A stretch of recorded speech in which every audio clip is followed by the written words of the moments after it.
Well, greetings, people of the internet. Unky Joe here, Unky Joe's Playhouse. Today, a long-awaited video. Well, part one of a long-awaited series of videos, I should say.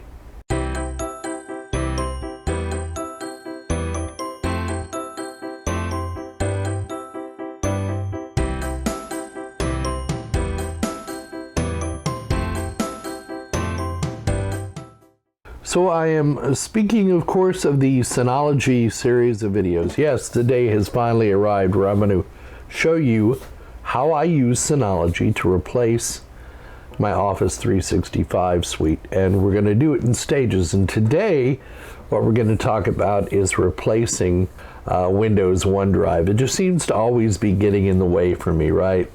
It's always when you first load Windows 10 or Windows 11, it's always running in the background and installing itself without your permission, whether you have an Office 365 account or not. So this video today is going to cover about how to get Synology Drive set up on your Synology NAS, how to integrate it with Synology Office and set all that up, and how to load it on your individual workstations, whether it be Windows 10 or Windows 11, because I think you will find once you start using it, you'll wonder how you lived without it.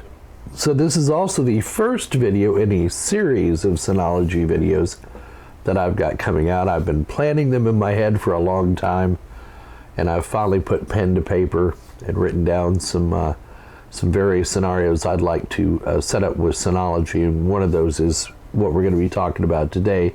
But we have others coming up, like how to use Synology Office and how to use Synology Mail, Synology Surveillance Station, and some of the other applications that are built into your Synology NAS. What people tend to forget about Synology, I get this a lot. Well, Synology is overpriced for a NAS. Well, okay. And the main argument being that they're underpowered and they don't have enough RAM in them, and they're always like a generation or two behind when it comes to hardware. And I won't disagree with you on that. That has been one of my complaints about Synology as well. And let's get something else out of the way. Synology is not paying me to make this video. Nobody is. These are my personal reflections on Synology. But the one thing people forget that you get with Synology, and probably don't even know about, is all the wonderful software they include with it. So that's why this series of videos needed to be done, in my opinion, because I don't think people really realize the potential of their Synology NAS until they have one. So that's what this series of videos, pardon me, that's what this series of videos is all about. All right, so I'm over on the Synology DS1621. Now, so let me explain to you what it is I'm doing here. Trying to get something similar to replace my Office 365 suite, and I want to show folks how easy it is to switch over to Synology if you're a small to medium business or even some larger businesses. So what I'm going to do is show you what I'm using right now for file management to share my files outside of my company. I've got a bunch of stuff out here on OneDrive. So what I want to do instead is I want to use Synology Drive to manage my files. So I'm going to show you how we install that and get it configured for the PC and move away from OneDrive. And that's our goal today. So I'm over here on my DS1621 Plus. It's running version 7 of the DSM. And I'm going to come over here to Package Center, and I'm going to look for, we'll just type in Drive and see if I can find it. Yeah, Synology Drive Server is what we're going to install. So we'll click on that. Now what this is telling you is that it's a comprehensive solution for file storage management, sharing, and synchronization. I'm also going to install Synology Office after I'm done installing Synology Drive, because they work really well together, and the whole goal is to get myself weaned off of Office and Word and Excel and that kind of stuff. So I'm going to click on install here and let it download and install. All right, so now it says it's installed and it's running. It says please open the Synology Drive console. So Now, there's some things you need to be aware of. One is that I'm running on an Active Directory domain controller. So my permission system is a little bit different than yours may be. If you're running a Synology NAS in a standalone mode, you'll need to take that into consideration. So the configuration I'm going to be showing you is how I configure it for my Active Directory domain. So if I come out here to Control Panel and go to Shared Folder, I have a folder called Public that I share on my network. Now, normally what you would do is create a separate folder to share with your Synology, with the people you're going to use Synology Drive with. That is the proper way to do it. I already had a share set up. What they don't want you to do is they don't want you mapping a regular drive letter under an SMB share to a shared folder that might also be shared under Office, I know, or under Drive.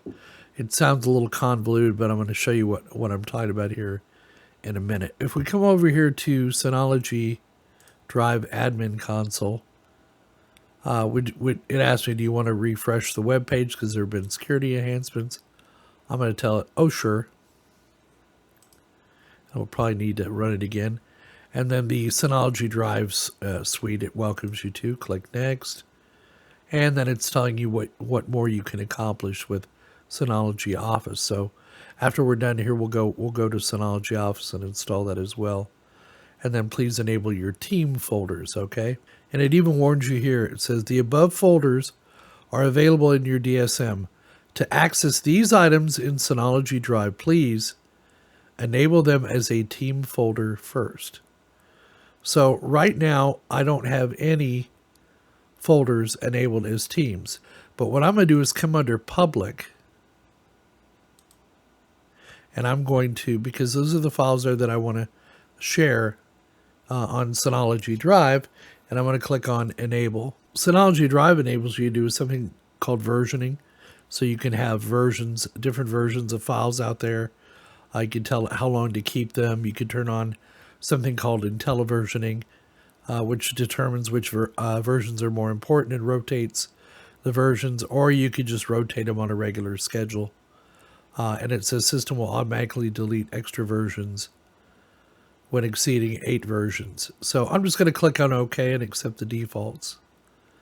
So it says, please note that users with read-only privileges for those selected team folders can only sync the files from the server to their client devices. Any changes made on the client devices will not be synced back. So you need to go to Control Panel, Shared Folder to set up user privileges, which I'll show you that here in a minute. And it also warns you, please do not mount remote folders and virtual drives in team folders which have already been enabled. So I'm going to tell that okay. So what they're saying is if you have a drive mapping to this, you probably want to pick one or the other. You either use them through Synology Drive or use them through your drive mapping. So let me show you what I'm talking about on a drive mapping. We'll bring up File Explorer here. And right now, if I go into this PC, you'll see that I have the public folder and I have it mapped to the P drive. So before I install my Synology Drive software, I need to unmap this, which is what I'm going to do. So I'm going to disconnect from the public. Okay. Now it'll also mention permissions. So if we go under Control Panel, go to Shared Folder, and go to Public, we need to come up here to Edit, and then go to Permissions. Now, if you're only running a Synology NAS, these are the only permissions you will see. However, I am using a domain, so I have this option here, domain users. So these are all my domain users, and right now, Adama can read only, or actually read and read write. And Jay Straley can read, write, and read the group policy. In other words, expand this out a little bit more, it'll make more sense.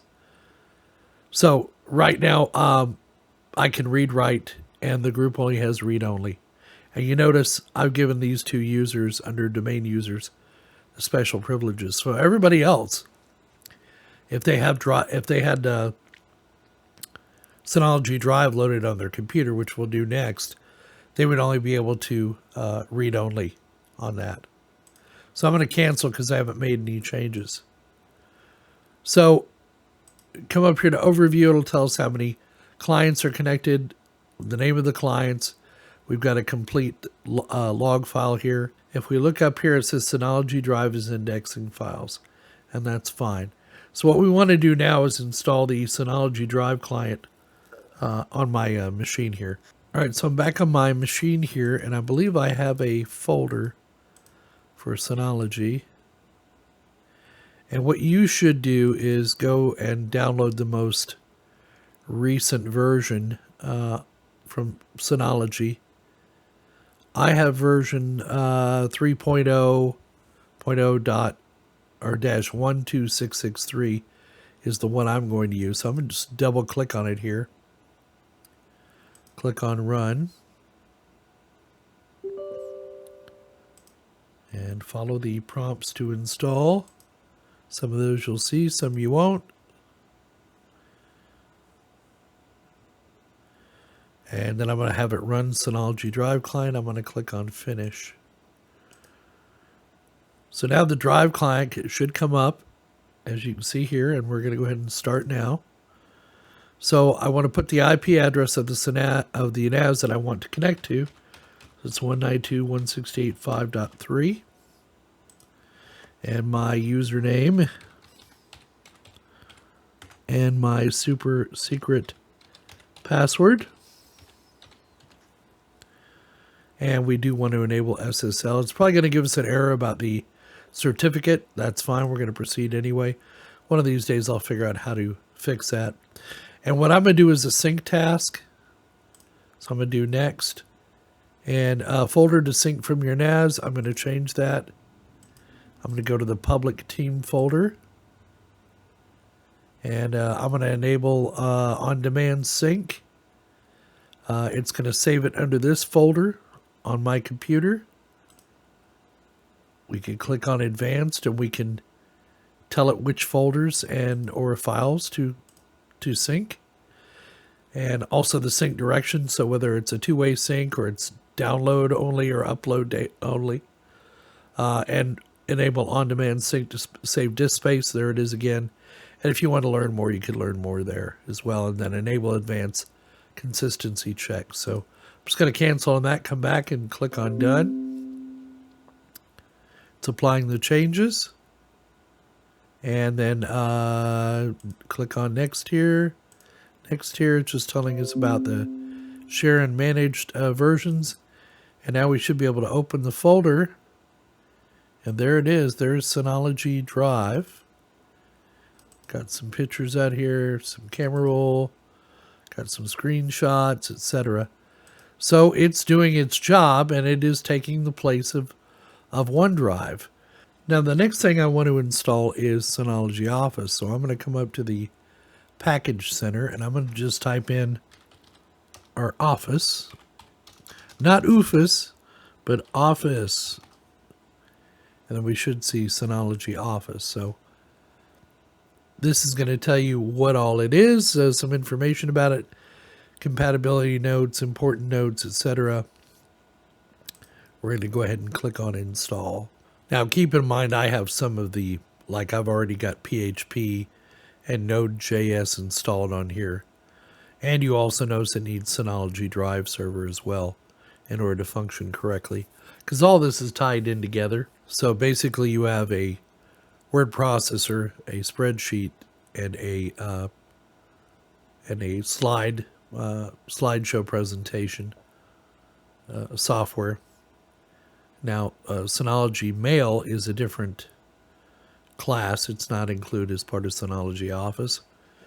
And we'll be doing a video on installing and configuring a Synology Mail server as well, including the client. All right, so it is installed and running. So let's go into Synology Drive now that it's installed, and I'll give you an idea of how that works. So we created that public team folder earlier, so Let me find a file I can bring up here. See if I can go under PBX docs here.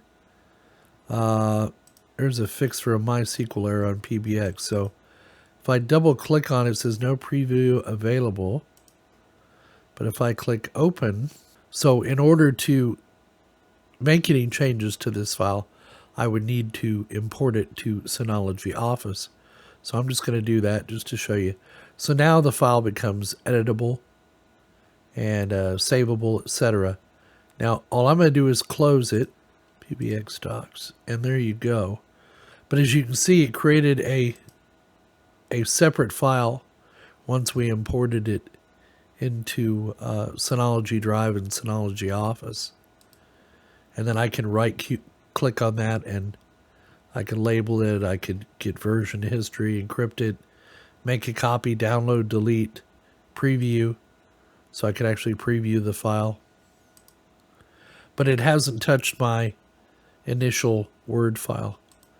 So under here I have a few less choices. I can preview it. It says no preview available. So then about the only thing I can do is open it. And it'll still open it, but I can't make any changes to it, as you can see. Now it should do it with my pictures as well. See if my camera roll. We can change the view over here to a thumbnail view, and then it will show all the photos I have in there. Here's my lovely baby girl, and some screenshots. I got some movie files in there. There's my logo.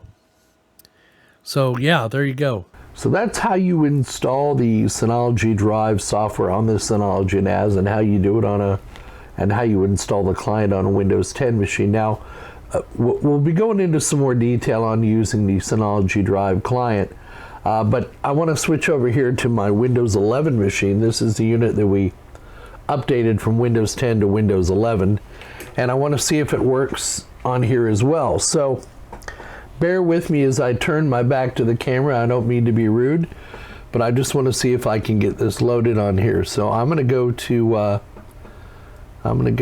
my PC and go down to my applications folder, and I'm going to come over here to try and find Synology. There we go, Synology NAS. And so the drive client I can see is Synology Drive Client 3.0. Now, I'm just going to load this one for Windows 10 and see if perhaps we get lucky. So we'll go ahead and tell it to run. It's asking for my permission. I'm going to put it in English. There you go. Do next. I'm going to agree.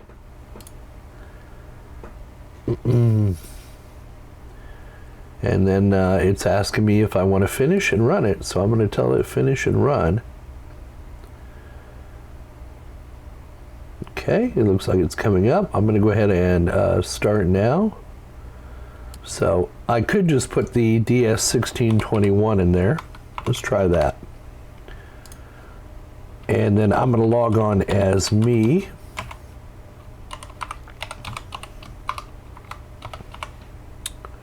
I'm going to enable SSL even though I don't have a valid SSL certificate. Click on next. It's going to test the connection, and it's telling me the SSL cert cannot be trusted. That's all right. We're going to go ahead and proceed anyway. And right now, I'm not going to do a backup task. I've already got this machine backing up, but I'm going to do a sync task. And I'm going to choose the folder on my NAS. I'm going to change that. I'm going to go to the public team folder, tell it OK. And I'm going to sync that to the C users J Straley Synology Drive account.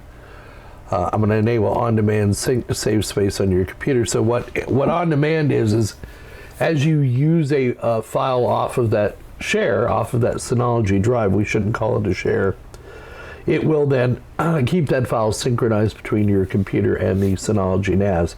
So if for whatever reason the Synology NAS goes offline or you have a connectivity issue, you'll have a local copy of that file, if that makes sense to you. I'm going to go ahead and click on Done. And it's applying the changes, and then we bring up another item here where we can sync some more files. So I'm just going to click on here. And what it'll do is it'll tell you these files on demand. So if it has a little cloud next to the file, it says it's only available only when you're online. If there's a little green check mark in a circle, in a white circle, it'll tell you it's downloaded and available offline. And if it's a green circle filled in with a white check mark, it'll tell you it's pinned permanently for unrestricted local access. So I'm going to click on next. We can also right click on files to share them directly from the computer, or we can restore historical versions to easily retrieve previous data. And you saw when we set it up over there, I think we can have up to 8 different revisions of a file on there. So if somebody were to modify a file and made a mistake or something, we can go back to previous versions. That's very handy. Click on next, and now it says Synology Drive is ready for you. So we're going to open the folder, and there it is. So there's all the files and folders I have on that public share, and right now it's keeping them all synced. And it just creates a shortcut over here called Synology Drive, and then I can go into the folder. So looks like it's working. I'll check, of course, later and make sure that there's not an updated version for Windows 11 for the Synology Drive, but I just wanted you to see how easy it was to load that piece of software onto your particular workstation, even if it's running Windows 11. Now the next one I need to do is my laptop, but I'm not going to drag that out and film that. But you'll need to do that with every device you're going to be using on your Synology NAS, so that it can do its initial synchronization of files, and then you want to hook it up periodically. If you use your laptop like I do, which is once in a blue moon, you want to make sure before you go out on a service call or a client call that you probably want to hook that up and synchronize that before you go. So there you go. It's all set up and ready to go. It was fairly trivial to get it up and running. Now it's some people have a little trouble wrapping their heads around, well, why don't I just use drive letter mappings? And that's fine, but you don't get some of the benefits you do with Synology Drive, which is versioning of files and that kind of thing. You can check files in and out. And as we move forward using Synology Office, we'll see more where that comes into play. So that's why they specifically warn you, if you're setting up Synology Drive, don't also have that drive letter mapped to that share. Let Synology Drive be the the overriding control for sharing of those files. So yeah, and that's just one of the little one of the things that are one of the features of Synology that I've set up. So like I said, moving forward in the future videos, we'll do more deep dives into other Synology products, but I just wanted to get my feet wet with this. This was the first step. The next step is going to be replacing my Microsoft Outlook with the mail server built into Synology, and showing you the interface. It's very Google Mail-like, very Gmail-like. You can use other clients with Synology Mail, but I'm going to use the built-in web interface and just wean myself off of Outlook. And then I'll show you in comparison their task manager, their contact manager, and their calendar on there as well. So, but anyway, we hope you found this video entertaining and informative as always. Please give us a thumbs up down below if you liked it. Leave your comments down in the comments section. Subscribe if you're not already a subscriber, and if you're inclined to donate, we accept PayPal, Patreon, the YouTube join function, and it gives you some additional benefits as well. You'll become a member of our Discord server, and if you want, you can join our Minecraft server where we all go out and get a little creative under Minecraft. So come back and see us again, and please don't forget, we'll see all of you on the other side.